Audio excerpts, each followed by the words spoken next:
Si nous restons à la maison, ce n'est pas une mauvaise chose, n'est-ce pas? Cher, il ne s'agit pas de savoir ce qui est bon ou mauvais. Il s'agit ici de savoir quel est le but à atteindre. Si vous pouvez accomplir cette tâche chez vous, vous pouvez rester chez vous. Mais monsieur, la façon... Vous êtes ici pour assister à la classe. Ce n'est pas une mauvaise chose d'être chez soi. Rentrez chez vous. Pourquoi êtes-vous ici? Il ne s'agit pas de savoir ce qui est bon ou mauvais. Il s'agit de savoir pourquoi vous existez. La tâche à accomplir en ce moment est de devenir médecin. Alors pourquoi rester à la maison? De la même manière que vous avez une raison d'être dans cette organisation, vous avez une raison d'être en vie sur cette planète. Tout le monde comprend très bien que si vous êtes sur le campus, c'est que vous êtes là pour une raison ou une autre.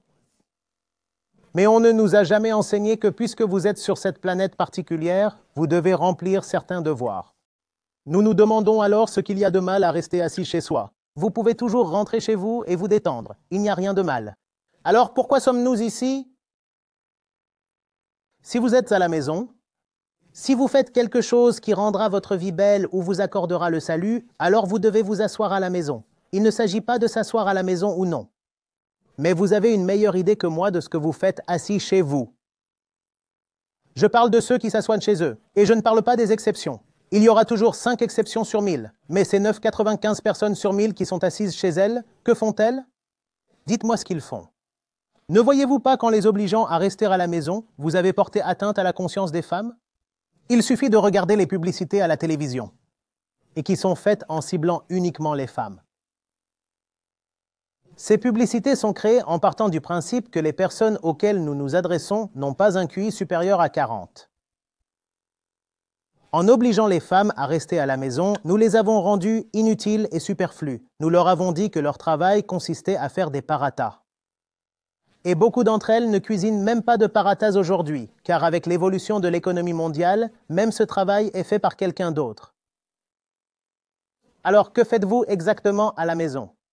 Je vous soutiendrai pleinement si vous faites quelque chose d'extraordinaire en restant chez vous. Mais vous devez me le dire très honnêtement. Je ne veux pas vous forcer à dire quelque chose. Mais que font la plupart des gens chez eux? Dites-le moi. Je suis avec vous si vous vous préparez à l'examen d'entrée en restant chez vous. Mais dites-moi ce que vous faites exactement tout au long de la journée chez vous. Quelqu'un doit-il balayer le sol? Quelqu'un devra nettoyer la maison? Pourquoi voulez-vous devenir médecin? Quelqu'un doit aussi être garçon de salle? C'est certain. Alors devenez un garçon de salle. Pourquoi êtes-vous ici? Comprenez bien que votre objectif doit être d'accomplir la tâche la plus extraordinaire de votre vie. Celui qui est au bas de l'échelle doit aussi viser le plus haut. Il est illogique de dire qu'être à la maison signifie laver des vêtements. Vous avez une machine à laver pour cela. Pourquoi ne pas la laisser? Lavez-les manuellement. Toutes les technologies sont disponibles parce que vous pouvez consacrer votre temps à toutes ces choses qui sont bien plus importantes. De sorte que vous puissiez accomplir la tâche la plus importante qui soit. C'est pourquoi vous êtes ici et c'est pourquoi la technologie est là. Quelle est la logique de rester à la maison uniquement pour cuisiner? Qui parlerait avec vous si je cuisinais moi aussi à la maison à ce moment précis? Des sandwichs et des samosas ont été placés devant moi il y a un moment. Je peux vous parler parce que quelqu'un d'autre les a préparés. Si je participe à la préparation de ces encas, alors vous supposerez que je suis dans la cuisine en train de préparer des snacks. Qui aurait alors été là pour vous parler? Quelle serait alors ma logique? Il faut bien que quelqu'un prépare les encas. C'est pourquoi j'ai accepté cette tâche.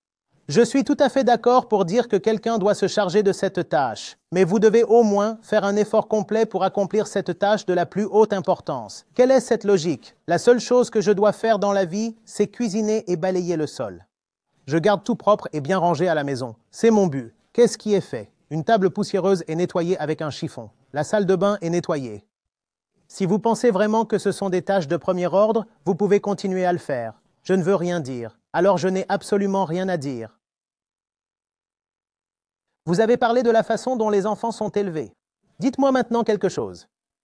Lorsque vous inscrivez votre enfant dans une école particulière, quelle est l'idée exacte qui se cache derrière? Même si vous l'admettez dans une école de jeu, il est très jeune. Il n'a même pas 3 ans. Quelles sont donc les choses que vous gardez à l'esprit? Vous n'allez pas les admettre n'importe où au hasard, n'est-ce pas? Vous faites attention à beaucoup de choses, n'est-ce pas? Vous voulez être absolument sûr de la qualité de cet enseignant, celui qui va enseigner à votre enfant. C'est ce que vous vérifiez, n'est-ce pas? Vous êtes venu ici parce que vous aussi, vous voulez progresser d'une certaine manière. Et vous êtes ici à l'AIMS, alors qu'il y a beaucoup d'autres écoles de médecine. Mais vous êtes venu à AIMS parce que la personne qui va vous enseigner a un niveau supérieur au vôtre. C'est pourquoi vous avez choisi cet endroit, n'est-ce pas? Si une mère veut élever son enfant, quelle est la première chose qu'elle doit prendre en compte? Que la mère elle-même soit d'un niveau supérieur. Et la mère ici présente n'est pas au courant des choses du monde. Elle suit la vieille tradition, comme quelqu'un l'a dit tout à l'heure, selon laquelle son travail consiste simplement à cuisiner. Comment pourrait-elle alors mieux élever son enfant? Chaque mère pense qu'elle donne la meilleure éducation à son enfant, mais tous les enfants se ressemblent. Il est vraiment amusant de constater que chaque parent pense donner le meilleur de lui-même à son enfant. Et ironiquement, tous les parents pensent que la génération actuelle est gâtée. Si votre éducation est si bonne, pourquoi la génération actuelle serait-elle si mauvaise? Ne voyez-vous pas que vous en êtes la cause? Et la raison pour laquelle cette génération est gâtée, c'est les parents qui se considèrent comme les premiers gourous. Leurs propres hypothèses. Ils sont en fait assez ordinaires. Les mères ont un grand impact sur leurs enfants. Si la personnalité de la mère est défectueuse, si la mère elle-même n'est pas éclairée, elle ne peut pas donner une bonne éducation à son enfant. Un enfant n'a pas besoin d'être avec sa mère 24 heures sur 24 pour être mieux élevé. On dit souvent « Qui s'occupera de l'enfant si la mère n'est pas là ?» Qu'entendez-vous par « s'occuper » ? L'enfant est plus heureux lorsque sa mère n'est pas à la maison. L'enfant ne veut pas qu'on s'occupe de lui. L'enfant a un problème et c'est votre approche trop prudente. Lorsque vous vous occupez de l'enfant, que faites-vous exactement? Lorsque vous êtes avec votre enfant, vous lui imposez tous vos préjugés. Vous lui imposez toutes vos pensées brouillées, inutiles et illogiques. Est-ce que cela va vraiment être bon pour votre enfant? Allez, dites-le moi. Maintenant, dites-moi, si les parents donnent la meilleure éducation à leurs enfants, pourquoi notre société est-elle dans l'état où elle se trouve actuellement? Mais les parents sont très fiers de leur éducation. Ils ne se reprochent absolument rien. Nous voulons simplement élever nos enfants. Comment donner une bonne éducation à ses enfants sans se corriger soi-même? Mais leur ego sera mis à mal s'ils acceptent de reconnaître qu'ils ont un problème en eux-mêmes. Nous maintenons donc que nous allons bien. L'enfant a besoin d'être corrigé. Voilà le problème. Le fait que vous alliez bien est un problème et comment cela s'est-il produit? Si vous aviez eu raison, pourquoi ce problème serait-il apparu? Non. Le problème était avec le voisin et il l'a gâté. Une mère très mature. Elle seule peut amener ses enfants et ses enfants à de très grands sommets. Et ce qui est drôle, c'est que lorsqu'une personne devient vraiment mature, il réalise que le but de la vie n'est pas seulement de donner naissance à des enfants. Et le plus malheureux, c'est que plus les gens sont confus, plus ils pensent qu'ils sont ici pour agrandir leur famille. Les choses empirent là-bas.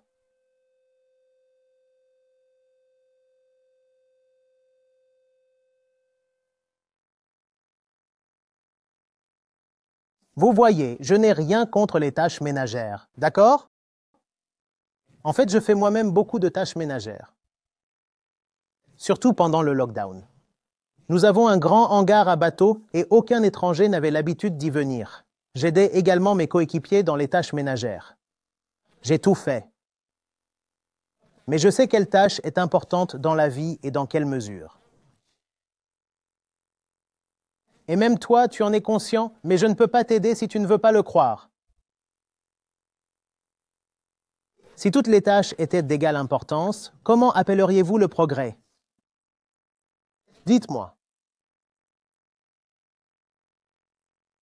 Maintenant, c'est autre chose que d'accomplir une tâche particulière avec un engagement total lorsqu'elle vous est confiée. Cela me convient parfaitement, mais cela ne signifie pas que toutes les tâches sont du même ordre.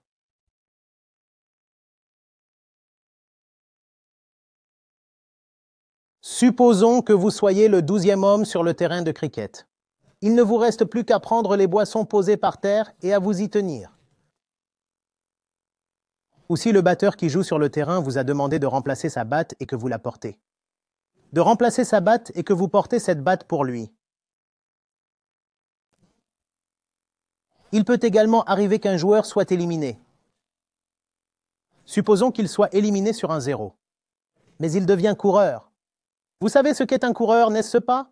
Lorsqu'un batteur est blessé, les coureurs étaient au courant dans le passé, mais aujourd'hui, il y a beaucoup de restrictions. Mais avez-vous appris à jouer au cricket uniquement pour devenir coureur? C'est juste une coïncidence qu'en ce moment, je doive porter les boissons, et c'est ce que je ferai avec engagement. Si je dois devenir coureur à ce moment-là, je le ferai avec engagement. Mais il faut aussi tenir compte d'une chose. Votre travail consiste à frapper au milieu. Vous n'êtes pas dans l'équipe pour être un coureur.